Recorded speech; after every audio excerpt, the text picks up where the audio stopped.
दुनिया में अगर कोई सबसे बड़ा सत्य है वो है हमारी मृत्यु। कोई कितना भी बुद्धिमान हो, कितना भी शक्तिशाली या अमीर हो, मृत्यु से कोई नहीं बच सकता।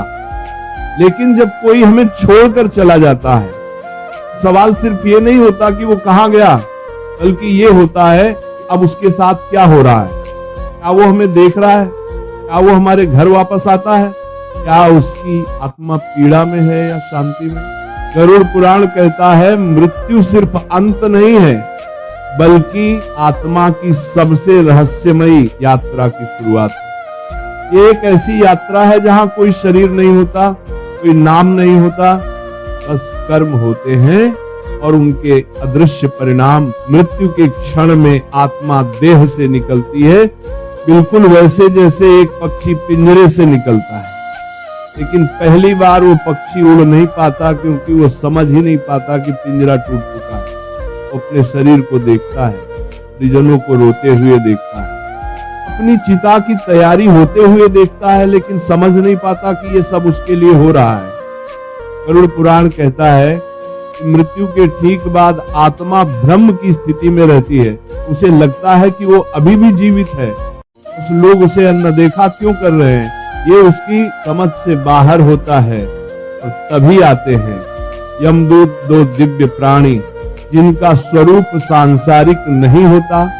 वो काले होते हैं, न लाल आंखों वाले, बल्कि उनका स्वरूप उस आत्मा के कर्मों पर निर्भर करता है जिसने पवित्र जीवन जिया हो।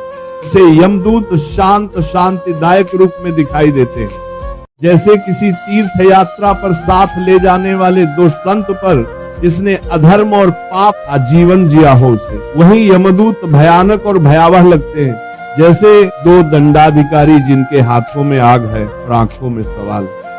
मृत्यु के बाद यमदूत आत्मा को तत्काल यमलोक नहीं ले जाते। गरुड़ पुराण के अनुसार पहले 24 घंटे तक आत्मा को यमदूत वही स्थान पर रखते हैं जहां उसके शरीर का अंतिम संस्कार होना होता है। क्यों? क्योंकि ये वो काल होता है जब आत्मा अपने कर्मों का पहला दर्शन करती है। इस दौरान आत्मा को अपना संपूर्ण जीवन चलचित्र की तरह दिखाया जाता है, बिना किसी शब्द के, बिना किसी तर्क के। बस हर कर्म की स्मृति उसकी ऊर्जा के साथ सामने आती है, जिसे तुम भूल गए, जिसे तुमने नजरअंदाज किया, जिसे तुमने छोटा सा झूठ, एक बार की चोरी या बस मजाक कहा था। हर पल, हर क्रिया, हर संकल्प अब तुम्हारे सामने खड़ा होता है। ये कोई दंड नहीं है, प्रकाश। जहां आत्मा खुद को देखती है जैसा वो सच में थी। तो ये सब होता है जब शरीर अग्नि को सौंप जाता है। चिता जल रही होती है और आत्मा उस चिता को नहीं देख रही होती। वह देख रही होती है अपने कर्मों की आग को। वह देख रही होती है कि किसके लिए उसने आंसू छोड़े और किसके लिए उसने आंसू बहाए। गरुड़ पुराण यह भी कहता है कि अंतिम संस्कार के समय आत्मा अपने घर वालों के बहुत पास होती है। वो उनके मन की हर बात सुन सकती है, वो उनके दुख को महसूस कर सकती है, लेकिन कुछ कर नहीं सकती। ये सबसे बड़ी पीड़ा होती है। एक माँ की आत्मा देख रही है कि उसका बेटा रो रहा है, लेकिन वो उसे छू नहीं सकती। एक पत्नी की आत्मा देख रही है कि उसका पति उसके कपड़े समेट रहा है, लेकिन वो उसे रोक नहीं सकती। इसीलिए संस्कारों का समय, प्रार्थनाओं का समय और मौन का समय आत्मा के लिए सबसे भारी होता है। इस समय यदि परिजन शांति का जप करे तो आत्मा को थोड़ी दिशा मिलती है।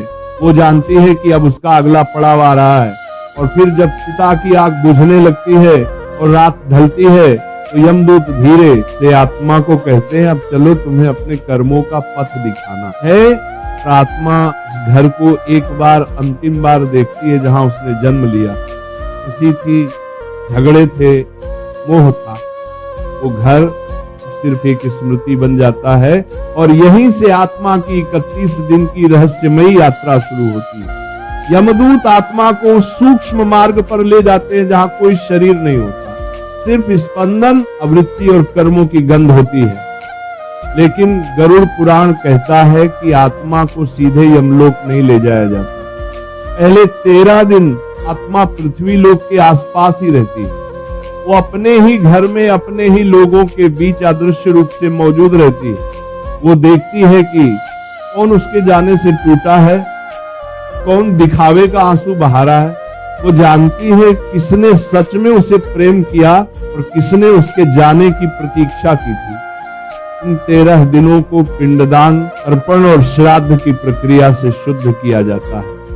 गरुड़ पुराण में कहा गया है, इन 13 दिनों में यदि घर वाले सच्चे मन से आत्मा की शांति के लिए प्रार्थना करें तो आत्मा को मार्गदर्शन मिलता है। लेकिन अगर घर में कलह हो, श्रद्धा हो या कोई अपेक्षा हो तो आत्मा भ्रमित हो जाती है।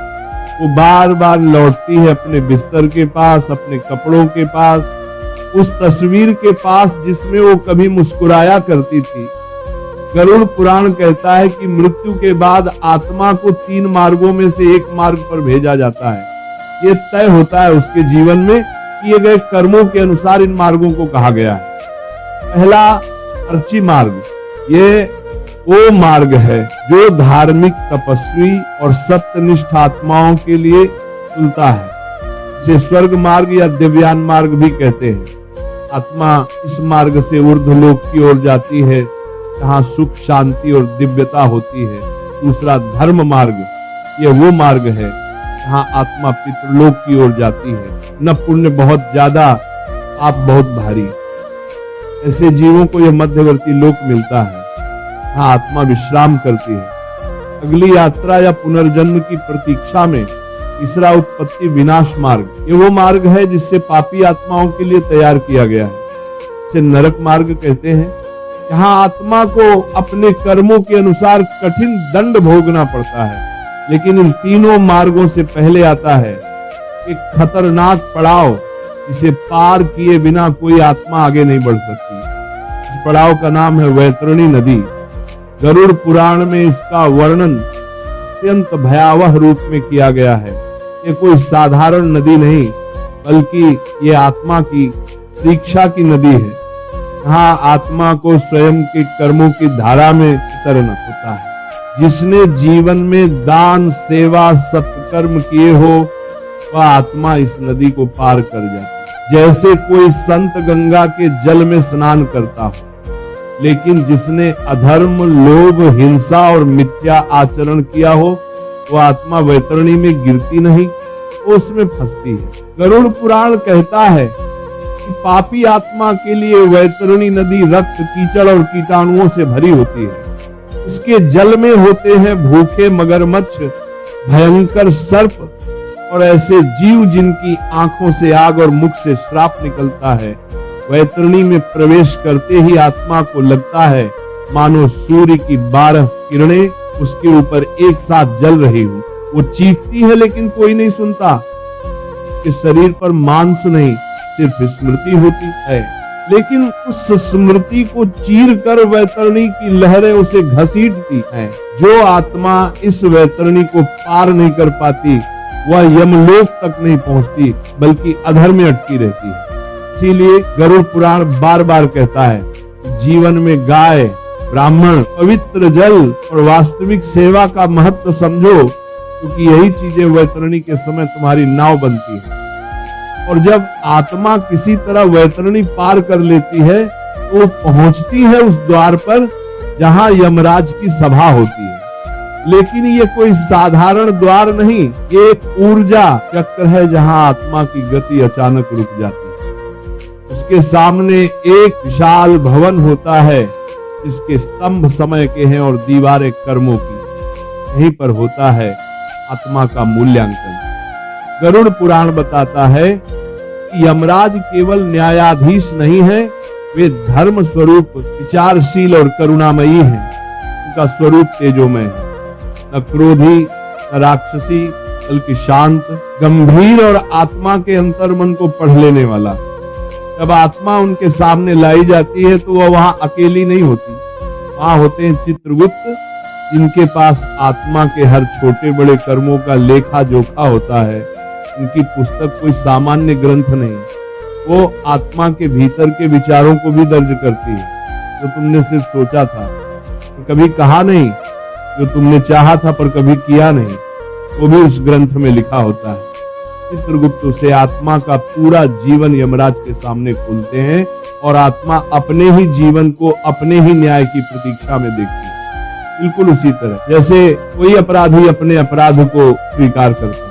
गरुड़ पुराण कहता है कि पाप पुण्य का हिसाब संख्या में नहीं गहराई में होता है। एक व्यक्ति ने एक बार किसी भूखे को अन्न दिया, लेकिन पूरे प्रेम से दिया, वो एक पुण्य 1000 पापों को धो सकता है। और कोई व्यक्ति रोज पूजा करता रहा लेकिन अहंकार में डूबा रहा, वो पुण्य फल नहीं देता। यहाँ छल नहीं चलता, यहाँ तर्क नहीं चलता, यहाँ सिर्फ सत्य चलता है। फिर आता है वो क्षण जब निर्णय लिया जाता है कि आत्मा को स्वर्ग, पितृलोक या नरक में से किस दिशा में भेजा जाएगा। अगर आत्मा ने अत्यंत पुण्य किए हो तो यमराज स्वयं उठकर खड़े होते हैं और उसे देवदूतों के साथ स्वर्ग के द्वार तक विदा करते हैं, जहां अप्सराएं स्वागत करती हैं और आत्मा एक दिव्य प्रकाश में विलीन होती है। लेकिन अगर आत्मा ने पापों से भरा जीवन जिया हो, उसके सामने खुलता है नरक का मार्ग। गरुड़ पुराण कहता है कि नरक कोई एक स्थान नहीं बल्कि अनेकों लोक हैं। हर एक विशेष पाप के लिए एक विशेष दंड है। अब आप सुनिए नरकों के नाम और किस पाप की आत्मा को वहां भेजा जाए। पहला तमिश्रा, वे लोग जो दूसरों की संपत्ति हड़पने हैं, भाई का हिस्सा छीनते हैं या किसी स्त्री का शोषण करते हैं, उन्हें यहाँ भेजा जाता है। यहाँ आत्मा को लोहे की रस्सियों से बांधकर घना अंधकार दिखाया जाता है, जहाँ समय, ध्वनि और चेतना सब छीन ली जाती है। दूसरा अंधता मिस्र या नरक उन्हें दिया जाता है, जो झूठे वचनों से दूसरों को धोखा देते हैं। विशेषकर गुरु शिष्य या जीवन साथी के रिश्तों में यहाँ आत्मा को लगातार भ्रम में डाला जाता है। वो बार बार गिरती है, टकराती है और चेतना खोती है। तीसरा रौरव नरक, यहाँ वे आते हैं जिन्होंने दूसरों को हिंसा, सताना या जानबूझकर पीड़ा देना चुना हो। गरुड़ पुराण कहता है ये नरक उबलते तेल, दहकती अग्नि और कांच जैसे पत्थरों से भरा है, जहाँ आत्मा की हर संवेदना जीवित रखी जाती है। चौथा विपाक नरक, शिकारी, कसाई और वे लोग जानवरों की हत्या केवल स्वाद या शौक के लिए करते हैं, उन्हें यहाँ भेजा जाता है। इस नरक में आत्मा को उबलते तेल में डुबोया जाता है, बार बार जब तक चेतना पूरी तरह बिखर ना जाए। पांचवा कालसूत्र नरक, यहाँ वो लोग आते हैं जिन्होंने जीवन में अपने बड़ों का अपमान किया, गुरु की अवज्ञा की या माता पिता को कष्ट पहुंचाया। ये नरक अग्नि की लपटों से भरा होता है, जहाँ आत्मा को बिना विराम जलते हुए लोहे पर चलाया जाता है। छठा अस्थि पात्र नरक, जिन्होंने धर्म के नाम पर अधर्म किया, लोगों को गुमराह किया या आध्यात्मिक सत्ता का दुरुपयोग किया, उनके लिए ये सबसे कठोर नरक है। ये कांटों से भरा वन है, जहाँ आत्मा को दौड़ाया जाता है और हर पत्ता तलवार की धार की तरह चीर देता है। और ऐसे ही 28 से भी अधिक नरक लोक गरुड़ पुराण में वर्णित है, हर एक आत्मा के किसी न किसी दोष को शुद्ध करने के लिए। लेकिन ये दंड स्थायी नहीं होते। गरुड़ पुराण स्पष्ट कहता है नरक एक शुद्धिकरण केंद्र की तरह होता है, जहां आत्मा अपने कर्मों का फल भोगती है और फिर अगले जन्म के लिए तैयार होती है। लेकिन प्रश्न यह है, आत्मा अगला जन्म किस रूप में लेगी? क्या वह फिर से मानव शरीर प्राप्त करेगी या किसी और योनि, पशु, पक्षी, कीट या वृक्ष में? इसका उत्तर केवल एक ही बात पर निर्भर करता है, उस आत्मा की कंपन शक्ति अर्थात उसकी वाइब्रेशन फ्रीक्वेंसी जो उसके कर्मों और संस्कारों से बनी है। गरुड़ पुराण में कहा गया है कि सृष्टि में 84 लाख योनियों हैं, इनमें से केवल एक योनि, मानव योनि ही ऐसी है जिसमें आत्मा को कर्म सुधारने, मोक्ष पाने और ब्रह्म को जानने का अधिकार है। बाकी 83 शून्य 99 हार 999 योनियों केवल कर्म भोग की योनियां हैं, जहां आत्मा को सोचने का अवसर नहीं होता, सिर्फ भुगतने का क्रम चलता है, जब कोई आत्मा अपने पापों का फल नरक में भोग चुकी होती है। चित्रगुप्त और यमराज मिलकर निर्णय लेते हैं कि अब यह आत्मा किस शरीर में जन्म के योग्य है। यदि आत्मा ने कुछ पुण्य शेष छोड़े हों या पिछले जन्मों में किया गया कोई एक सच्चा कर्म बचा हो तो उसे मानव जन्म का अवसर फिर से दिया जा सकता है। तो यदि उसकी चेतना अभी भी स्वार्थ, हिंसा, लोभ या अहंकार से ग्रसित हो तो उसे भेजा जाता है उन योनियों में जहां उसकी चेतना के अनुरूप शरीर मिलता है। गरुड़ पुराण में उदाहरण दिए गए हैं, जिसने क्रूरता दिखाई उसे मांसाहारी जानवर के रूप में जन्म मिलता है।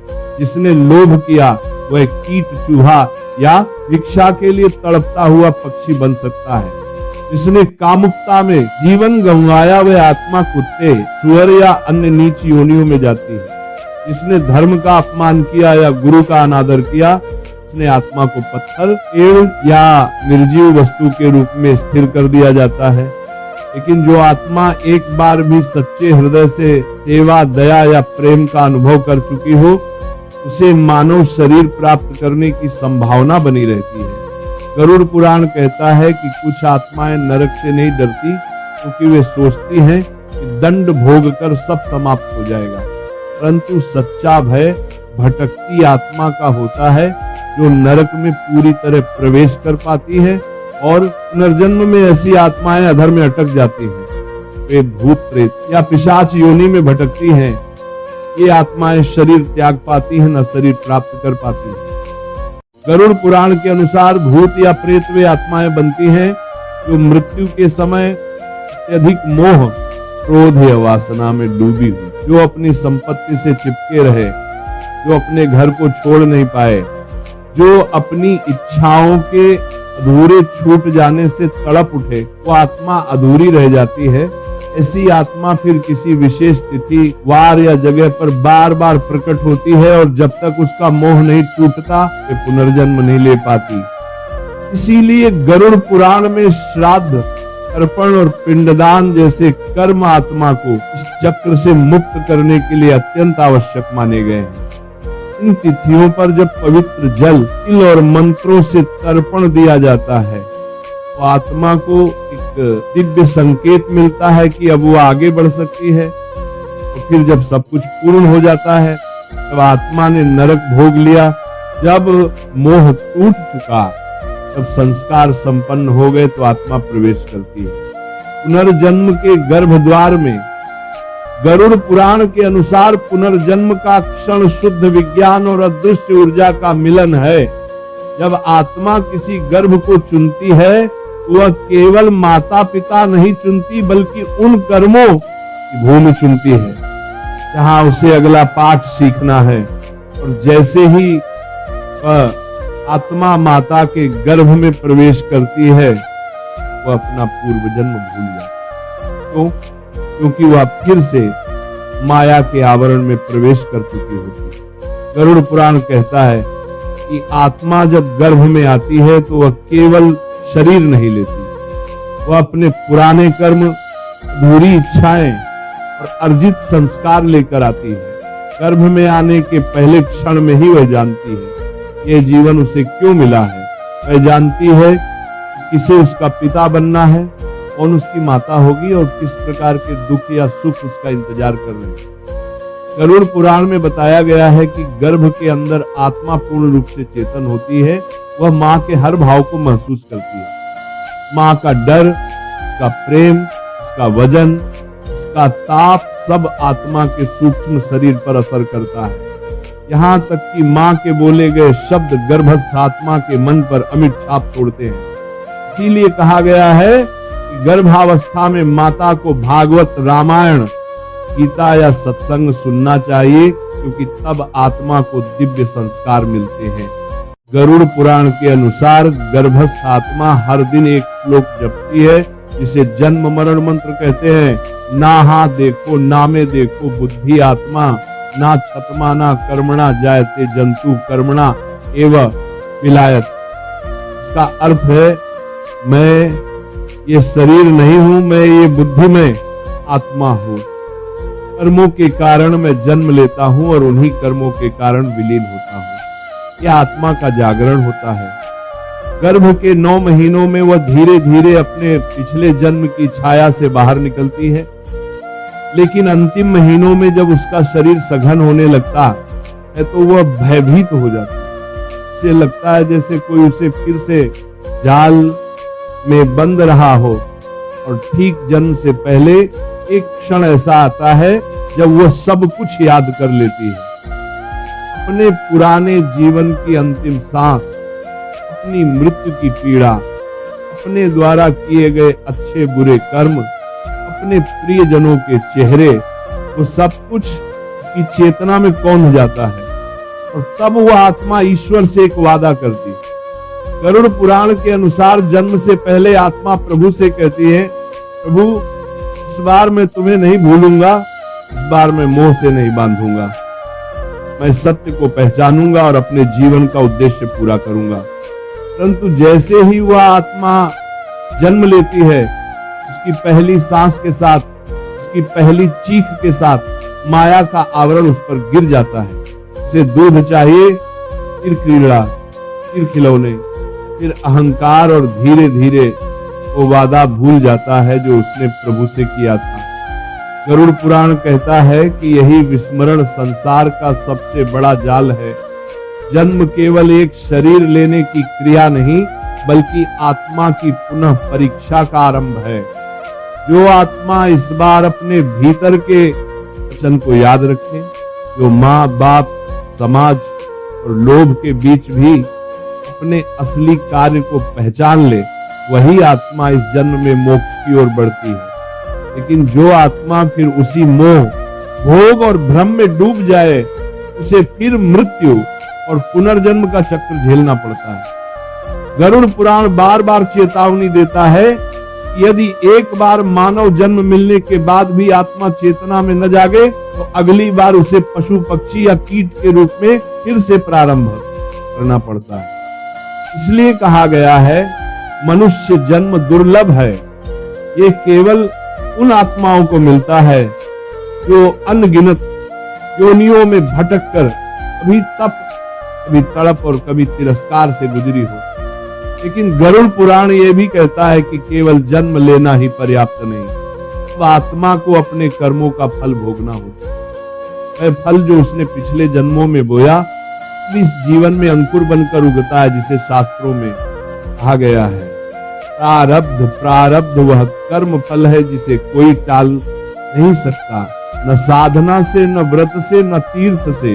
कोई बच्चा जन्म लेते ही विकलांग क्यों होता है, कोई निर्धन क्यों, कोई बाल्यकाल में ही अनाथ क्यों, और कोई जन्म लेते ही राजयोग क्यों पाता है, धन, मान, सौंदर्य और बुद्धि से संपन्न क्यों होता है। गरुड़ पुराण कहता है कि ये सब संयोग नहीं, संस्कार है। जो आत्मा पूर्व जन्म में तप, दान और सेवा में लीन रही हो, वो इस जन्म में सौंदर्य, प्रतिभा और सहज भक्ति लेकर जन्म लेती है। और जिसने पूर्व जन्म में छल, घृणा, अभिमान या अत्याचार किया हो, वह इस जन्म में किसी न किसी रूप में पीड़ा लेकर आता है। लेकिन पीड़ा साझा नहीं, ये अवसर है, क्योंकि ईश्वर ना कभी दंड देते हैं और ना किसी से बैर रखते हैं।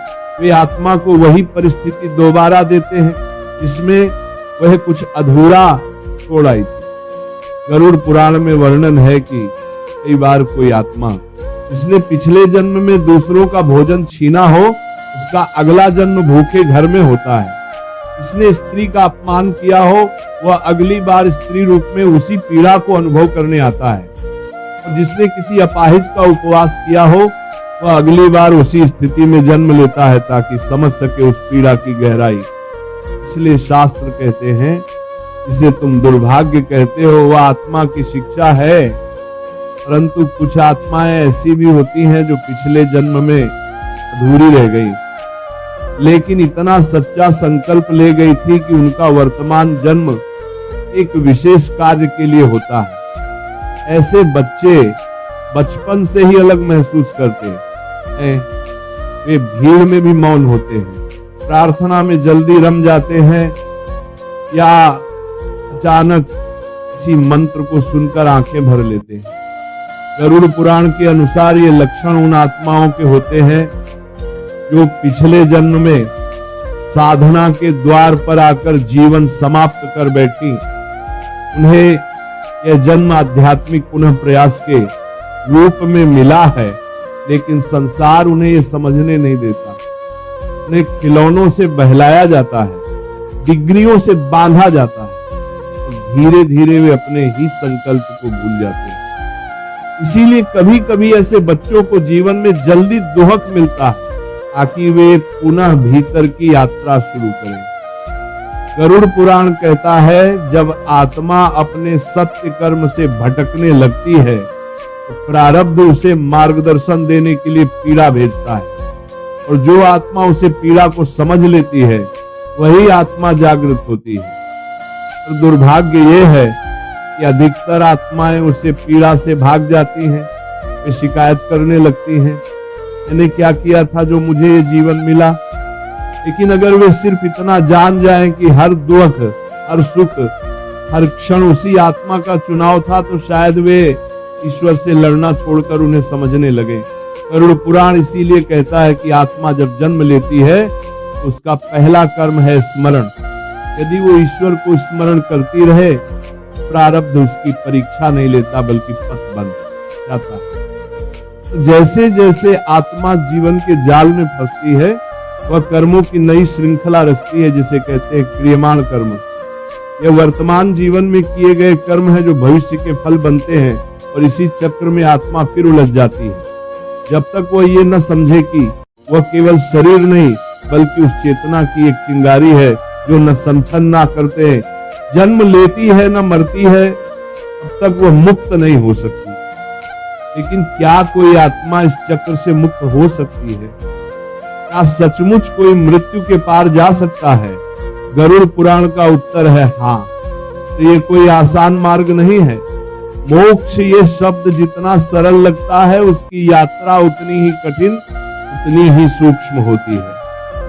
गरुड़ पुराण में कहा गया है, मोक्ष का अर्थ केवल मृत्यु के चक्र से बाहर निकलना नहीं, बल्कि आत्मा का परम सत्य में विलीन हो जाना है। ये वह स्थिति है जहां आत्मा पुनर्जन्म मांगती है, न मृत्यु से डरती है, वह मैं और मेरा के बंधन से मुक्त हो जाती है। वह आत्मा जो अपने सभी कर्मों को पूर्ण कर चुकी हो, जो किसी से शिकायत नहीं रखती, जिसके हृदय में न द्वेष हो न लोभ, वही आत्मा मोक्ष के योग्य होती है। गरुड़ पुराण कहता है कि मोक्ष 3 मार्गों से संभव है। एक ज्ञान मार्ग, जहां आत्मा ये जान ले कि वो शरीर नहीं है, वो अहम का त्याग करे और परमात्मा को अपने भीतर अनुभव करे। 2 भक्ति मार्ग, जहां आत्मा ईश्वर को प्रेम में पुकारे, बिना किसी स्वार्थ, बिना किसी अपेक्षा, जहां में मिट जाए तो तू ही शेष रह जाए। 3 कर्म मार्ग, जहां हर कर्म ईश्वर को अर्पित हो, न फल की इच्छा न पहचान की कामना। जब इन तीनों मार्गों का संगम आत्मा के भीतर होता है, तब वह धीरे धीरे भीतर से शुद्ध होती जाती है। एक दिन ऐसा आता है जब शरीर गिरता है, लेकिन आत्मा रुकती नहीं। यमदूत आते हैं, न वैतरणी पार करनी होती है, न नरक, न स्वर्ग, न पुनर्जन्म, बस एक शांत प्रकाश प्रकट होता है। गरुड़ पुराण कहता है कि मोक्ष प्राप्त आत्मा को देवदूत लेने आते हैं, जो उसे ब्रह्मलोक की ओर ले जाते हैं। वहां कोई प्रश्न नहीं होता, कोई निर्णय नहीं, कोई न्याय नहीं, बस मौन होता है। वो मौन जिसे शास्त्र शिव कहते हैं, वो आत्मा उस मौन में प्रवेश करती है।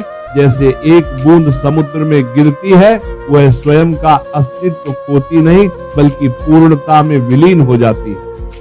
गरुड़ पुराण के अनुसार ऐसी आत्माएं कभी लौटती नहीं, क्योंकि वे जान चुकी होती है कि संसार एक लीला है, और वह अब उस लीला में पात्र नहीं बल्कि साक्षी बन चुकी है। लेकिन मोक्ष प्राप्त करने वाली आत्मा कोई विशेष नहीं होती। तो हम में से ही कोई होती है जो एक दिन रोया था, जो टूटा था, जो भटका था, लेकिन जिसने अंततः अपने भीतर की उस प्रकाश किरण को पहचान लिया था, जिसे आत्मा कहते हैं। मित्रों, मृत्यु केवल एक देह का अंत नहीं बल्कि एक आत्मा की यात्रा का पुनः आरंभ है। यह यात्रा वैतरणी से होती हुई यमलोक तक जाती है, फिर पुनर्जन्म, प्रारब्ध और फिर वही मोह माया। लेकिन जो आत्मा इस चक्र से ऊपर उठती है, जो अपने क्यों के पार जाती है, जो जान जाती है कि वह स्वयं ईश्वर की ही एक बूंद है, वही आत्मा पाती है मोक्ष। और यही है वह अंतिम सत्य। इसके बाद कुछ जानना शेष नहीं रहता। आपका आभार कि आपने इस संपूर्ण यात्रा को अंत तक सुना। ये केवल जानकारी नहीं, आत्मिक स्मरण था। हो सकता है आपकी आत्मा ने भी इस वचन को पहले कहीं सुना हो। यदि इस कथा ने आपके हृदय को स्पर्श किया हो, उसे किसी और आत्मा तक भी पहुंचाइए।